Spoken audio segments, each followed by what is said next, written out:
Welcome to Suman TV. నేను మీ నవీన్. ఒకప్పుడు sugar attack అయింది అని అంటే ముందుగా వారి కళ్ళల్లో కనిపించేది. అంటే ఐ ప్రాబ్లం గురించి డాక్టర్ దగ్గరికి వెళ్ళినప్పుడు మీకు డయాబెటిక్ అటాక్ అయిందేమో చూసుకోండి బాబు అని చెప్పేసి అనేవాళ్ళు. వాళ్ళు పరీక్షలు చేసుకునేవారు. సో డయాబెటిక్ అటాక్ అయిందని ఒక నిర్ధారణకు వచ్చేవాళ్ళు. కానీ ఇప్పుడు వారి అంగంలో ఈ సింటమ్స్ అనేవి కనపడతా ఉన్నాయి. అంటే అంగం పూర్వభాగం వెనక్కి రాకపోవడము, ఇట్లాంటివి సింటమ్స్ అనేవి కనపడతా ఉన్నాయి. అసలు డయాబెటిక్కి ఈ సర్కంసేషన్కి ఉన్న ఇంటర్లింక్ ఏంటనేది సార్ని అడిగి తెలుసుకుందాం.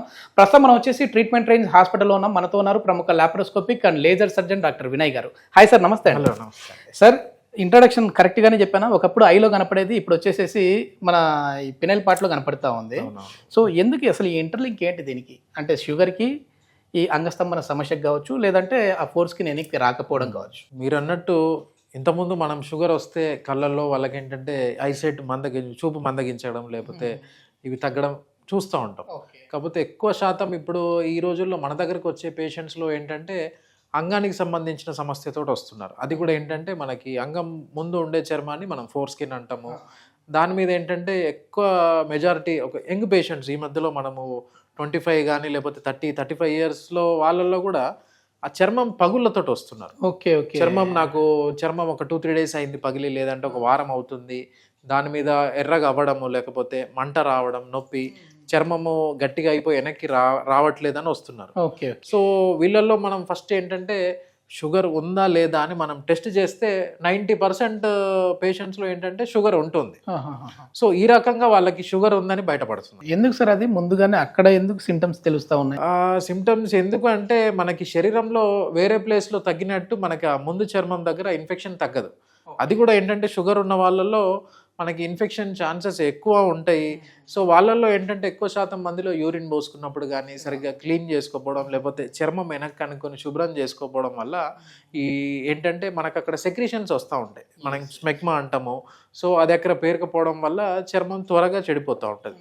సో షుగర్ ఉన్న వాళ్ళలో మనకి ఇంకా ఫాస్ట్గా స్ప్రెడ్ అయ్యి ఇన్ఫెక్షన్, చర్మం డ్యామేజ్ అవ్వడము. సో మన దగ్గర ఈ కంప్లైంట్స్ తోటి వస్తూ ఉంటాయి. Okay okay. అసలు పేషెంట్ వచ్చినప్పుడు మీతో ఎట్లా కాంటాక్ట్ అవుతాడు? అంటే మామూలుగా చెప్పాలన్నా కూడా సార్ నాకు ఈ ప్రాబ్లం ఉంది అని చెప్పాలన్నా ఓపెన్గా చెప్పలేరు కదా.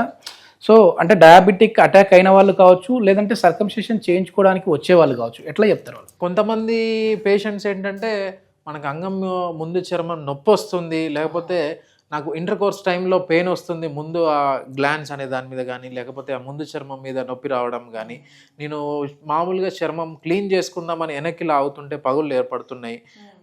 మళ్ళీ కొంతమంది ఏంటంటే చర్మం వెనక్కి లాగి క్లీన్ చేసుకుందామని చూస్తే చర్మం వెనక్కే ఉండిపోతుంది. ఈ కంప్లైంట్స్ తోటి వస్తూ ఉంటారు మెయిన్గా మనకి. వాళ్ళల్లో మనం ఏంటంటే వాళ్ళకి దాంట్లో మనం రకరకాల ఇంతకుముందు వినే ఉంటాం, బలనైటిస్ కానీ లేకపోతే బలన పాస్టైటిస్ అంటాము. అండ్ ఇంకోటి చిన్నప్పటి నుంచి ఉండే కండిషన్ ఒకటి మెయిన్గా ఫైమోసిస్ అంటాం. ఏంటంటే మనకి చర్మం వెనక్కి రాకపోవడం, దాన్ని ఫైమోసిస్ అంటాము. బలనైటిస్ ఏంటి అంటే మనకు ఆ ముందు చర్మం ఇన్ఫెక్షన్ రావడం కానీ, పగుళ్ళు ఏర్పడడం కానీ, ఆ చర్మంతో పాటు లోపల ఉండే మనం అదే బల్బ్ కానీ లేకపోతే గ్లాండ్స్ అంటాం, అది కూడా ఇన్వాల్వ్మెంట్ ఉంటే మనం బలన పాస్టైటిస్ అంటాం. ఓకే. అంటే పూర్తిగా అతుక్కొని పోతుంది ఇంకా స్కిన్ అనేది. అండ్ ఇంకోటి బిఎక్సో అని ఇంకో కండిషన్ ఉంటుంది, మనం ఎలాబరేట్ చేయాలంటే బలనైటిస్ జీరోటా ఆబ్లిటరెన్స్ అంటాం. సో అది కూడా ఏమవుతుందంటే ముందు చర్మం తెల్లగవ్వడము, ఆ చర్మం మూసుకపోవడము, దాన్ని మనం బిఎక్సో అంటాం. ఓకే. అంటే రక్త ప్రసరణ అనేది సరిగా అందకనా సార్? అది ఎందుకు ఇట్లా టైట్నెస్ వస్తూ ఉంటుంది?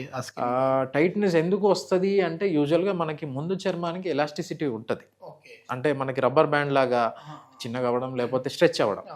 సో ఇన్ఫెక్షన్ రావడం వల్ల ఏమవుతుందంటే పగుళ్ళు ఏర్పడతాయి, లేకపోతే ఈ ర్యాష్ రావడము, దానివల్ల ఆ చర్మం మళ్ళీ అది మానినప్పుడు దగ్గరకు వస్తుంది అన్నమాట. సో దానివల్ల థిక్ అయిపోతూ ఉంటుంది. థిక్ అయిపోయి దానికి ఉన్న ఎలాస్టిక్ తత్వం పోయి మనకి టైట్ అవ్వడము. సో ఇలాంటి వాళ్ళకి ఏంటంటే అంగం పెద్దగా అయినప్పుడు పట్టేసినట్టు అవ్వడము, లేకపోతే నాకు ఇంటర్ కోర్స్ టైంలో నొప్పి వస్తుంది, బాగా నొప్పి వస్తుంది, ఈ కంప్లైంట్స్ వస్తూ ఉంటాయి. ఓకే. ఇట్లాంటి వాళ్ళు వచ్చేసేసి చాలామంది అంటే మన వీడియో కిందనే కొన్ని కమెంట్స్ వచ్చాయి ప్రీవియస్ చేసిన వీడియోస్లో. కొన్ని రకాల క్రీమ్స్ ఉన్నాయి కదా, ఆ క్రీమ్స్ రాసేస్తే అక్కడ ఫ్రీనెస్ వస్తుంది, దానికి సర్జరీ వరకు ఎందుకు అంటుంటారు. అట్లాంటి వాళ్ళకి ఏం చెప్తారండి? క్రీమ్స్ రాస్తే మనకి ఏంటంటే టెంపరీగా రిలీఫ్ వస్తూ ఉంటుంది అంతే. ఏంటంటే మనము సర్జరీని పోస్ట్ పోన్ చేసుకోవడం అంతే. Okay okay. సర్జరీ అయితే తప్పదు. ఆ ఆయింట్మెంట్లు, క్రీమ్లు ఏం చేస్తాయంటే మనకి టెంపరీగా రిలీఫ్ ఇస్తూ ఉంటాయి, కానీ ఉన్న ప్రాబ్లం అయితే పోదు.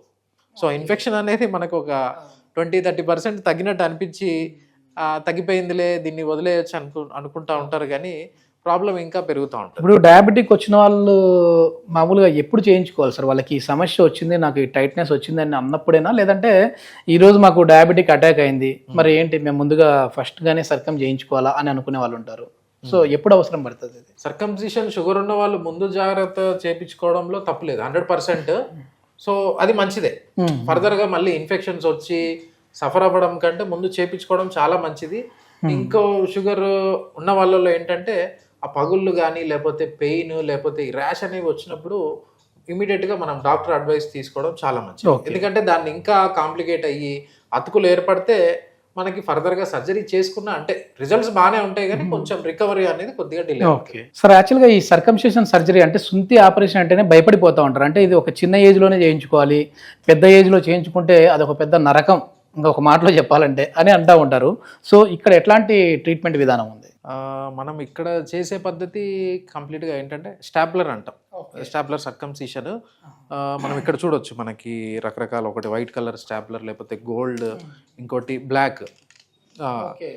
వీటిలో ఇప్పుడు మనం యూజ్ చేసే టెక్నాలజీ ఇదే లేటెస్ట్ టెక్నాలజీ. ఇంతకుముందు ఏం చేసేవాళ్ళంటే సుంతి అంటే మనకి ఆ ముందు చర్మాన్ని కట్ చేసి కుట్లేసేవాళ్ళు. సో ప్రొసీజర్ కొంచెం పెయిన్ఫుల్గా ఉంటుంది, అండ్ మనకి రికవరీ కానీ వాళ్ళు సర్జరీ తర్వాత తిరగడానికి కానీ పనులు చేసుకోవడానికి ఇబ్బంది. మనకి ఈ ప్రొసీజర్ ఏంటంటే దీంతో చేయడం వల్ల మనకి చేయడానికి కూడా చాలా తక్కువ టైం, హార్డ్లీ ఏంటంటే ఒక 5-10 నిమిషాలు పడుతుంది అంతే. అండ్ పేషెంట్ కూడా ఇమీడియట్గా ఒక 1/2 అవర్ మేబీ 1 అవర్లో డిశ్చార్జ్ చేసేస్తాము. వాళ్ళు వర్క్స్ కావాలంటే అదే రోజు రీస్టోర్ అవ్వచ్చు, లేదంటే నెక్స్ట్ డే నుంచి పనులు చేసేసుకోవచ్చు. అండ్ కాస్మెటిక్ గా కూడా మనకి ఇది హీలింగ్ చాలా బాగుంటుంది. జస్ట్ ఒక లైన్ లాగా ఉంటుంది అంతే. దీంట్లో ఏంటంటే మనకి స్టాప్లర్ అంటాం దీన్నే. దీంట్లో మనకి పిన్స్ ఉంటాయి అన్నమాట, మనం కుట్లు అలాంటి ఏమి వేయము. సో ఆ పిన్స్ ఎట్లా అండి? మామూలుగా దాని అంతా అది పడిపోతుంది, లేదంటే తీయించుకోవడానికి మళ్ళీ ఇక్కడికి రావాలా? తీయించుకోవడానికి అవసరం లేదు, ఆటోమేటిక్గా మేబీ ఒక 1 వీక్ 10 డేస్లో ఆ పిన్స్ అనేవి ఊడిపోతాయి అనమాట. ఆ పిన్స్తో పాటు మనకి ఏంటంటే ఒక రింగ్ ఉంటుంది సిలికాన్ మెటీరియల్ది, అది కూడా మనకి జస్ట్ ఏంటంటే బాగా పల్చగా ఉంటుంది అనమాట. సో ఆ పిన్స్ ఆ రింగ్ మీద వస్తాయి అనమాట. సో ఆ రింగ్తో పాటు ఆ పిన్స్ 2 కలిపే పడిపోతూ ఉంటాయి. ఓకే. అంటే మీరు చెప్పిన 10-15 రోజుల కంటే ముందుగానే పడిపోయిన సందర్భాలు ఏమైనా ఉన్నాయా ఎవరికైనా? అదే, అందుకే మనం ఏంటంటే సర్జరీ తర్వాత చెప్పే జాగ్రత్తలలో ఫస్ట్ వారం 10 రోజులు అంగస్తంభన కాకుండా చూసుకోమని చెప్తా ఉంటాం. సో ఎర్లీగా బాగా ఎరెక్షన్స్ అయినాయి అనుకోండి, ఆ పిన్స్ పడిపోవడం ఏమీ ఉండదు, కానీ ఆ చర్మానికి కొంచెం బ్లీడింగ్ కానీ లేకపోతే వాపు ఇవి వచ్చే అవకాశాలు ఉంటాయి. మీద ఈ సర్కంసిషన్ ఆపరేషన్ అనేది డయాబెటిక్ అటాక్ అయిన వాళ్ళలో కంపల్సరీ. అదేంటంటే ముందు వెనక అవ్వచ్చు అంతే, కానీ కంపల్సరీగా చేయించుకోవడం మంచిది. ఓకే, ఇది ట్రీట్మెంట్ రేంజ్ హాస్పిటల్ అయితే పెయిన్లెస్ సర్కంసిషన్ సర్జరీ అనేది స్టాప్లర్స్ ద్వారా అయితే జరుగుతూ ఉంది. దీనికి సంబంధించి ఇప్పటికే ఇన్సూరెన్స్ విధానాన్ని కూడా తీసుకొని వచ్చారు. సో ఫర్దర్ ఇన్ఫర్మేషన్ ఏదైనా కావాలి, పూర్తి సమాచారం కావాలంటే హాస్పిటల్ వారి కాంటాక్ట్ నెంబర్ ప్రొవైడ్ చేస్తూ ఉన్నాం, మీరు నేరుగా వారితో మాట్లాడచ్చు. Thank you sir.